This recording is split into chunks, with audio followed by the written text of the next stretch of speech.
poor miller had 3 sons. When he died, all that he left behind was a mill, a donkey, and a cat. "Well, since I'm the oldest," said his first son. "I'll take the mill." The second son quickly added, "And I'm next. I'll take the donkey." They looked at their younger brother, Marquis. "How lucky you are! You shall have the cat," the brothers said, and laughed out aloud. The poor fellow shook his head as his brothers left. It was not fair at all. "My brothers can make a fine living with a mill and a donkey, but what about me? I'm stuck with Puss," said Marquis, wringing his hands in despair. Puss had been listening. He stretched and yawned loudly. Now, you won't have to worry when I'm around. All I need is a bag and a handsome pair of boots, and I'll be able to take care of us both." "Sure you will," thought Marquis. But to be fair, he had seen Puss use many tricks to catch mice and rats. If nothing else, they wouldn't go hungry. Our father left us some property in his will.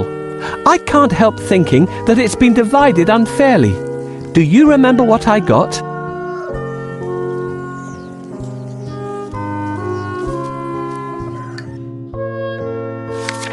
Soon the cat was given his own pair of boots and the new bag that he had asked for. The boots fitted him perfectly, and he looked very smart. Puss packed a juicy cabbage and some bran in the bag, and slung it around his neck. He polished his whiskers and set out. Puss headed straight to a spot where there were plenty of rabbits. He had a great plan in mind.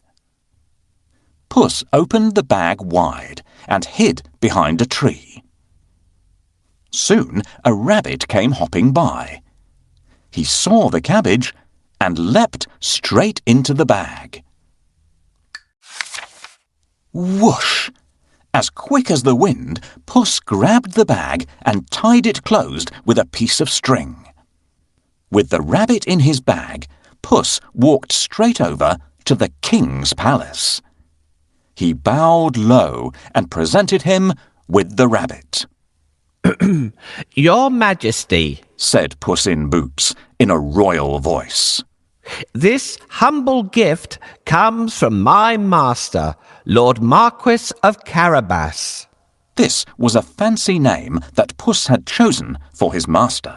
"What a thoughtful gift," said the king, who loved roasted rabbit. The next time, Puss managed to catch a brace of partridges and took them once again to the king. "This is wonderful. Tell your master I'm very pleased," said the king, who loved partridge stew even more. This went on for 2 months.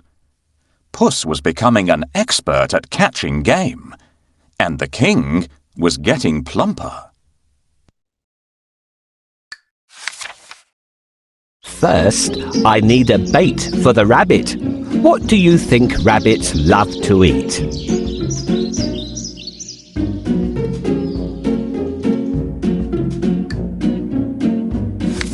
Puss knew a lot of things. He was such a clever cat. For instance, he knew just when and where the king would be out riding in his carriage with his daughter. "I think that the Marquis and I should go out for a walk today," thought Puss one sunny Saturday. Puss took Marquis down to the riverside and spoke to his master. "Today could be your lucky day. If things go to plan, you'll make a fortune," said Puss. Clip, clop, cling, clang. Puss heard the sound of a carriage approaching. They both looked into the distance. It was the king's carriage. "What should I do?" Marquis asked, ready to obey. He had grown happier with the food Puss brought in every day. Go and bathe in the river. I'll take care of everything else, said Puss. Is that all? Cried Marquis. He pulled off his clothes and jumped into the river at once. Splash! Quickly, Puss hid his master's clothes behind a rock. Help! My master is drowning! Somebody save him! Puss wailed. He was trembling from head to foot. The king recognized Puss at once. He remembered all the lovely meals he had enjoyed thanks to the cat. The king jumped out of his carriage. Go and save him, quickly! The king said to his servants. Puss said to the king, Your Majesty, some nasty thieves have stolen my master's clothes.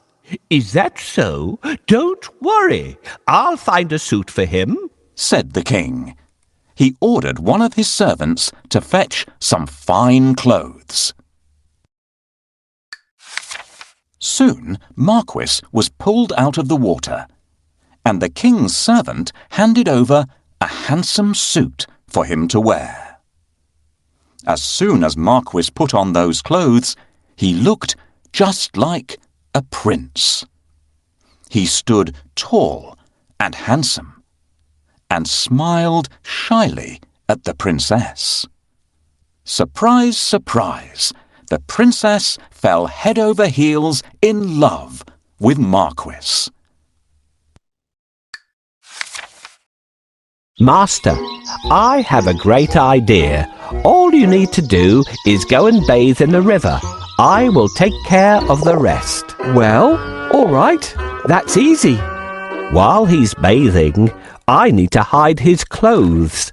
Can you think of a good place to hide them?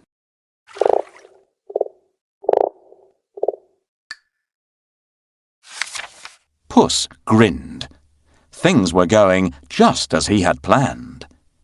But he had more work to do. If you will excuse me, I'll go and make suitable arrangements to receive our king at the castle, Puss said. Marquis was puzzled because he didn't live in a castle. But he kept quiet. Puss ran ahead and met some men mowing the fields. My good fellows, stop your work and listen. The king is coming this way, and you are all in grave trouble. The only way to save yourselves is to say that these fields belong to the Lord Marquis of Carabas, Puss announced. The mowers looked at Puss in surprise. They were scared. This Lord Marquis must be very powerful, they thought. They agreed to do exactly what the cat said, to save themselves. Puss went ahead and saw some men and women reaping grain in a field. My good fellows, you can reap later, but listen to me now. The king is coming this way, and he'll make mincemeat of you unless you say that these fields belong to the Lord Marquis of Carabas, Puss announced. The reapers were very puzzled, but they definitely did not want to become mincemeat. They promised to tell the king that the fields belonged to nobody but Lord Marquis of Carabas. Puss went ahead and warned everybody to tell the king that the land belonged to Lord Marquis. The people thought that it wouldn't be right to mess with Lord Marquis. They decided to do exactly what the cat asked. But Puss had still more work to do. Huff, puff. He ran all the way until he reached a huge castle. Can you guess whose castle it was? Yes. The castle and all the lands belonged to a fierce and powerful ogre. But Puss was not scared of the ogre. He knocked at the castle door. Blim, blam. 2 guards opened the door. I'd like to pay my respects to your mighty master, said Puss. The guards knew that the ogre loved anybody who admired him. So they let Puss in at once. Puss bowed low to the ogre. I have heard much about your great powers. Is it really true that you can transform yourself into any animal you wish? Asked Puss. Even a lion? Watch me, Said the ogre. Right before Puss's eyes, he transformed himself into a mighty lion.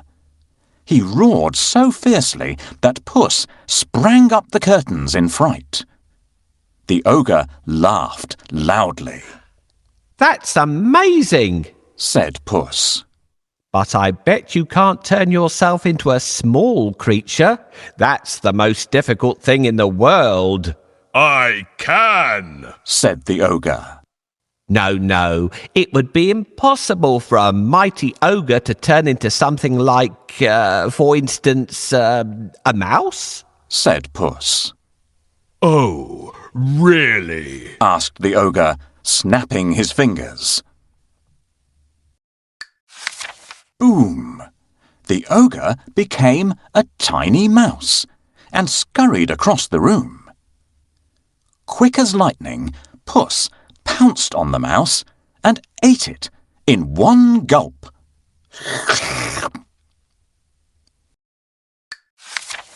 Puss licked his lips.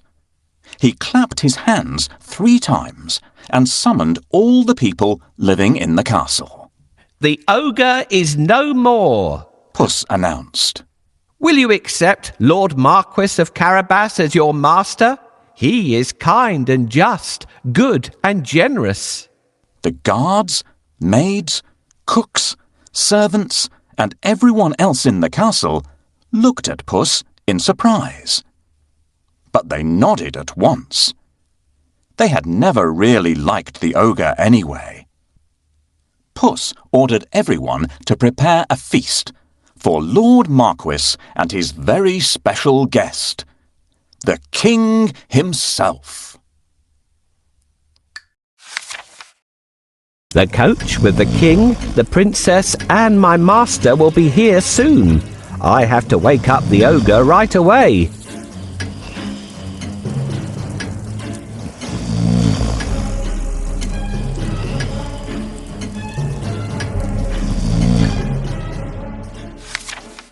Meanwhile, the king travelled through the countryside, speaking to the people. He was very surprised to learn that almost all the land around him belonged to the young man by his side. When the king's coach finally reached the castle, Puss ran out to welcome them. Welcome to our humble abode, Puss said to the king. The king gulped. The castle was bigger and even more stunning than his own.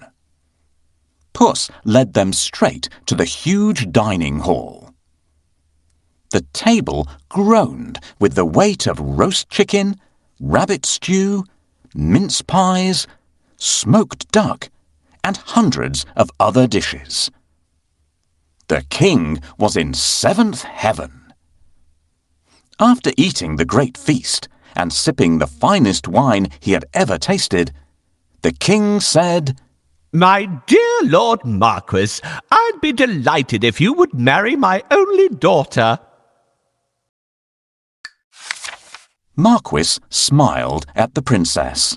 I will if the princess wishes to live with me, Said Marquis shyly. The princess was so happy that she wanted to dance all around the castle. She blushed in delight and nodded. They married and lived happily ever after. And so did Puss, because loyal Marquis made him a lord of the castle. Puss enjoyed great feasts every day and did not go after rats or mice any more, except now and then, when he wanted some fun.